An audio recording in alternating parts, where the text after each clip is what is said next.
अब हमारे पास heat engine से रिलेटेड क्वेश्चन आता है, कार्नोट इंजन से रिलेटेड। हमें दिया गया है कि एक Carnot engine is made to work between 0 degree Celsius and -200 degree Celsius, calculate its efficiency. Okay, सबसे इंपॉर्टेंट पॉइंट है कि आपको एफिशिएंसी फाइंड आउट करनी है तो आपको टेम्परेचर हमेशा केल्विन में लेके चलना पड़ेगा। सो जो भी आपका वैल्यू होगा आपके डिग्री सेल्सियस में, उसको आपको 273 से क्या करना है, प्लस कर देना है। ओके, और एफिशिएंसी क्या होती है इंजन की, eta is equal to 1 minus T2 divided by T1। Okay, so T2 यहां पर देखिए कितना होगा, यहां पर क्या दिया गया, T1 आपको 0 डिग्री सेल्सियस दिया गया, T2 आपको -200 डिग्री सेल्सियस दिया गया। इसको केल्विन में कन्वर्ट करो और T2 डिवाइड बाई T1 का वैल्यू फाइंड आउट करो और आप नीटा यहां से कैलकुलेट कर सकते हो। नीटा का जो वैल्यू है वो आपको 0.73 मिलने वाला है। इट मीन्स अगर आप 100 से मल्टीप्लाई करोगे तो नीटा आपका कितना आया, नीटा इज इक्वल टू 73%। ओके, सो इस तरीके से जो क्वेश्चन है वो हमारा कंप्लीट होता है। अब हमारे पास नेक्स्ट क्वेश्चन आता है। हमें दिया गया है कि Carnot engine has an efficiency of 30%। 30% efficiency का मतलब क्या है, आपका जो नीटा है वो इज इक्वल टू 0.3 है, 0.3 होगा। Its efficiency is raised to 50%। It means आपने इसका इफिशियंसी था वो, ये सपोज नीटा 1 था, ये आपने नीटा 2 किया, इसका एफिशिएंसी आपने 0.5 कर दिया। इट मीन्स 50% कर दिया। By how much the temperature of the source be increased, कि आपका टेम्परेचर सोर्स का किससे रिप्रेजेंट करते हो, T1 से। सो यहां पर कुछ T1 होगा और यहां पर भी कुछ T1 होगा। सपोज यहां T1 टेम्परेचर है और यहां पर T1 प्राइम है। ओके, सो हमें क्या करना है, ये बोल रहा है कि आपने कितना, ये जो सोर्स का जो टेम्परेचर है कितना आपने क्या किया, इंक्रीज किया। और हमें यहां पर फिक्स वैल्यू दी गई है कि सिंक आपका हमेशा रहने वाला है 27 डिग्री सेल्सियस पर। तो इट मीन्स 20, यहां पर जो T2 है और यहां पर T2 है वो सेम रहेगा 27 डिग्री सेल्सियस। इट मीन्स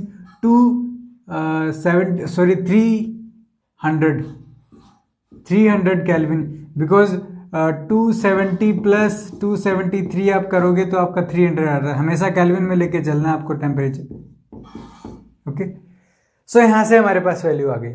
अब देखिए हमारे पास इफिशियंसी क्या आती है किसी भी इंजन का, या फिर कार्नोट इंजन है हमारे यहां पर केस में। So eta is equal to 1 minus T2 divided by T1 होता है। फर्स्ट केस में चेक कीजिए, फर्स्ट केस में क्या है, नीटा 1 है, नीटा 1 इज इक्वल टू T2 जो कि आपका ये है, T1 आपका क्या है, T1 है, और नीटा 2 में आपका इसी तरीके से 1 माइनस क्या हो जाएगा, T2 prime divided by T1। Sorry, T2 आपका सेम है T1 प्राइम। ओके, इस तरीके से हो जाता है। ओके, यहां से हम क्या कर सकते हैं, यहां से आपको नीटा पता है, T2 पता है, T1 आप यहां से कैलकुलेट कर सकते हो। ओके, उसी तरीके से T1 प्राइम यहां से आप फाइंड आउट कर सकते हो, बिकॉज अपने को नीटा 2 पता है, T2 पता है, T1 अपने को फाइंड आउट करना है। सो T1 प्राइम आप यहां से फाइंड आउट कर सकते हो। फिर आपको क्या करना है, कितना रेज्ड किया, इट मींस ये टेम्परेचर आपका ज्यादा होगा इससे। सो जो डिफरेंस है डेल्टा T वो इज इक्वल टू कितना आ जाएगा, T1 prime minus T1 is equal to जो भी वैल्यू आएगी वो आप कैलकुलेट करोगे। सिर्फ कैलकुलेशन करना है आपको। ओके, जब आप कैलकुलेशन करोगे तो आपको T1 का वैल्यू जो है वो 428.6 केल्विन मिलता है, T1 प्राइम का 600 केल्विन मिलता है, और जो डिफरेंस है वो आपका क्या मिलता है, 171.4 डिग्री केल्विन। सो आप जस्ट कैलकुलेशन करके वैल्यू फाइंड आउट कर सकते हो। ओके, अब हमारे पास नेक्स्ट क्वेश्चन आता है। हमें दिया गया है कि एक Carnot engine is operated between the ice point and steam point. It means T1 T2 जो है हमको दिया गया है। T1 जो है वो आपका स्टीम पॉइंट होगा जो कि टेम्परेचर ज्यादा है obviously. So T1 is equal to 373 kelvin आ जाता है। उसी तरीके से T2 जो है वो आपका क्या होगा, आइस पॉइंट 273 डिग्री केल्विन है। ओके, अब ये बोल रहा है कि if the engine receives 746 calorie from the hot reservoir in each cycle, how many calories does it reject to the cold reservoir. It means ये हमें Q1 दे रहा है, कितना है 746 कैलोरी, ओके। और ये हमें पूछ क्या रहा है, Q2 पूछ रहा है कि कितना अमाउंट होगा Q2 का, ओके। सेकंड ये पूछ रहा है how much work is done by the engine in each cycle, it means ये W पूछ रहा है, ओके। और W हमें पता है आपका होता कितना है, Q1 माइनस Q2, ओके। ये आप फाइंड आउट कर सकते हो, ओके। उसी तरीके से आप क्या है Q2 फाइंड आउट कर सकते हो। कैसे, देखिए हमें रिलेशन पता था टेम्परेचर और जो आपका हीट है उसके अंदर, कि आपका जो हीट है वो डायरेक्टली प्रोपोर्शनल होता है टेम्परेचर से, ओके। और इससे हमने जो आपका कार्नोट इंजन है उसके केस में हमने फाइंड आउट किया था कि Q1 divided by Q2 will be equal to T1 divided by T2, okay. यहां से देखिए T1 हमें पता है, T2 हमें पता है, Q1 हमें पता है, Q2 हमें फाइंड आउट करना है। सो Q2 आप क्या है जस्ट कैलकुलेशन से कैलकुलेट कर सकते हो, बट एक चीज का ध्यान रखना है कि आपका जो टेम्परेचर है वो केल्विन में होना चाहिए, ओके। उसी तरीके से देखिए आपका वर्क डन जो है वो क्या होता है Q1 minus Q2, okay. Q1 हमको पता है ये रहा, Q2 आप कैलकुलेट कर सकते हो, तो सब्ट्रैक्ट करके आप वैल्यू फाइंड आउट कर सकते हो वर्क डन का, ओके। अगर आप क्रॉस चेक करना चाहते हो वैल्यू का, तो हमारे पास जो Q2 है वो आपका 546 कैलोरी आएगा कैलकुलेशन से। उसी तरीके से जो वर्क डन है वो आपका 200 केल्विन आएगा। इट मीन्स आपने हीट एब्जॉर्ब कितना किया 746, कन्वर्ट कितना किया 200 केल्विन, ओके। सो आप नीटा भी फाइंड आउट कर सकते हो, हमें दिया तो नहीं किया नीटा फाइंड आउट करना कि इंजन का एफिशिएंसी कितना होगा। आप क्या कर सकते हो 1 minus Q2 divided by Q1, या फिर इसको 1 minus T2 divided by T1, efficiency calculate कर सकते हो, कोई प्रॉब्लम नहीं होना चाहिए इसमें, ओके। अब हमारे पास नेक्स्ट क्वेश्चन आता है कि हमें दिया गया है ए reversible heat engine converts 1/6 of the heat input into work. It means input heat कौन सा होता है जो एब्जॉर्ब करता है Q1 हीट, ओके। और क्या कह रहा है वर्क डन आपका 1/6 टाइम है इनका, इट मीन्स 1/6 टाइम इसका is equal to work done के इक्वल हो जाएगा, okay.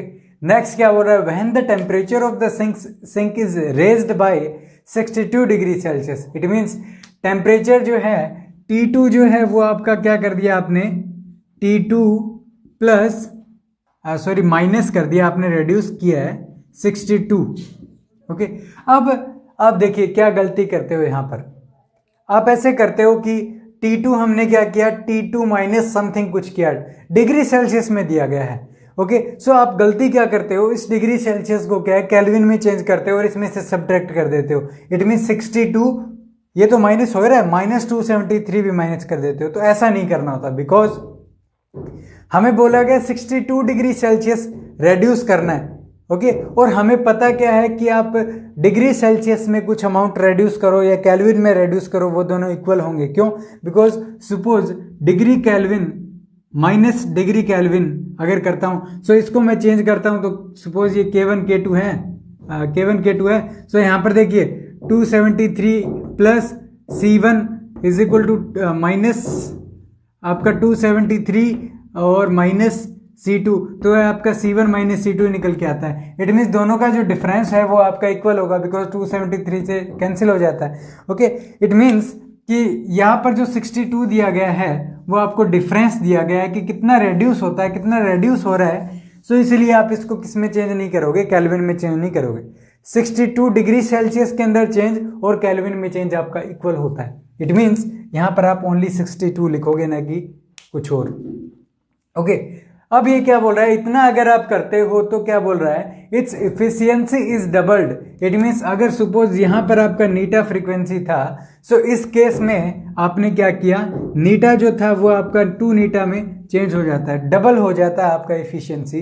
Calculate the temperature of the source as well as the sink, because हमने यहाँ पर रेड्यूस किया। इट मीन्स ओरिजिनली यहाँ पर T1 और T2 कुछ होना चाहिए, ओके। सो हमें ये T1 T2 फाइंड आउट करना है। T1 में किसी तरीके का चेंज नहीं कर रहे हैं हम, ओके।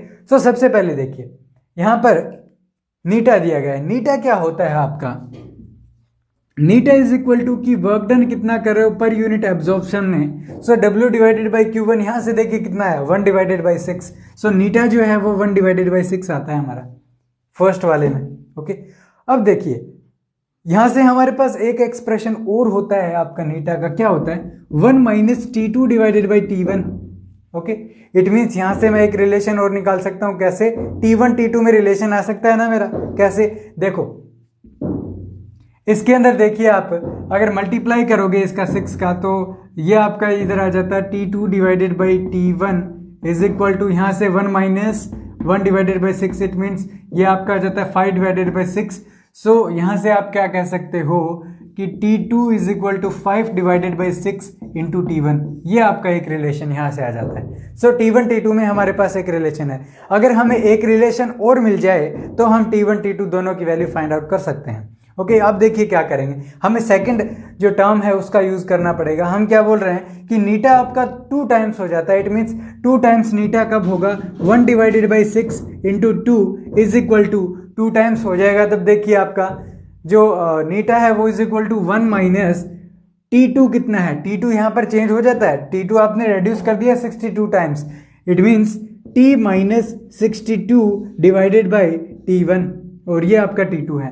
ओके, सो यहां से आप किस तरीके से रिलेशन निकाल सकते हो, यहां से देखिए ये 3 हो जाता है, so 1 divided by 3 is equal to 1 minus T2 minus 62 divided by T1। So हमारे पास यहां से रिलेशन क्या आएगा कि 3 का इधर मल्टीप्लाई करो तो हमारे पास आ जाता है T1 is equal to 3 minus और यहां से आपका कितना है 3T1 माइनस माइनस आपका यहाँ पे क्या हो जाता है 3T2 और प्लस 62 इंटू 3। ओके, सो यहां से हमारे पास नॉर्मली आपको पता है इक्वेशन आ रहा है कि 2T1 माइनस 3T2। ओके, और यहां पे अगर आप चेक करोगे तो प्लस आपका 62 इंटू 3, तो ये कितना हो जाता है 6 और 186 ना, 186 आया था इज इक्वल टू 0। सो हमारे पास देखिए एक इक्वेशन ये रही, एक इक्वेशन ये रही। ओके, हमें T1 T2 का वैल्यू फाइंड आउट कर सकते हैं यहाँ से इजीली। आपको क्या करना है, सिर्फ कैलकुलेशन करना है। यहाँ पर T2 का वैल्यू इसमें पुट कीजिए, आपको T1 मिल जाएगा। यहाँ पर फिर इसमें T2 मिलने के बाद T2 यहाँ पुट कीजिए, T1 आपको मिल जाएगा। सो T1 T2 आप क्या है इजीली कैलकुलेशन करके फाइंड आउट कर सकते हो। ओके, अगर आप कैलकुलेशन करोगे तो आपको T1 का वैल्यू 372 डिग्री केल्विन मिलता है और T2 जो है वो 310 केल्विन मिलता है। सो जस्ट डायरेक्टली आप क्रॉस चेक कर सकते हो वैल्यूज को। ओके।